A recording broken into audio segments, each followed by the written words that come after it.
you protecting right now? Who are you protecting? This is Portland in Oregon, on the west coast of America, where protesters have been on the streets for months.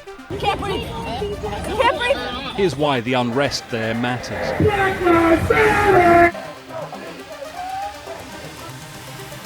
The Portland protests originally began against police brutality and racism. Every revolution in this country has been built on the backs of black women. One of many Black Lives Matter protests across the states. After months of demonstrations, the number of protesters had dwindled to 100 or so. Then Donald Trump sent in federal officers. More federal law enforcement, that I can tell you. In Portland, they've done a fantastic job. They are essentially police run by the US government rather than individual states. I actually want to see this. It was a controversial move that many saw as unconstitutional. Even the mayor of Portland has said the officers aren't welcome.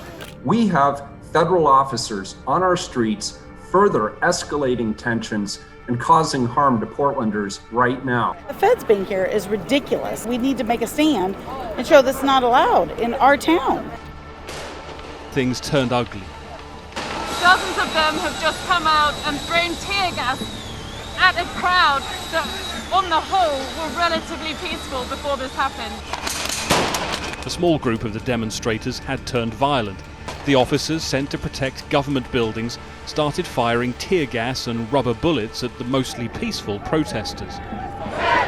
Their arrival prompted thousands of people to join the protests. I'm ashamed of the feds coming in. They don't belong here. And they spread across the country.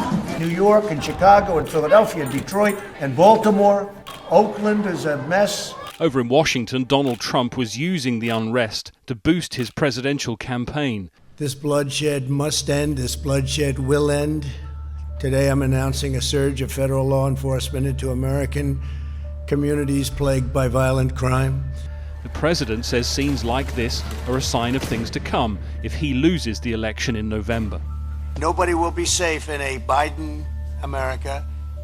But critics of the president say he's just using the protests to distract from coronavirus. Everything is negative. Don't go, don't come, don't do anything. His campaign is doing badly at the moment, partly because of his response to the pandemic. And he started saying things like this. Biden wants to defund the police, leaving every citizen at the mercy of a socialist mob. While his agents did this. Wait, what are you doing? It's liquid. You're pressing me.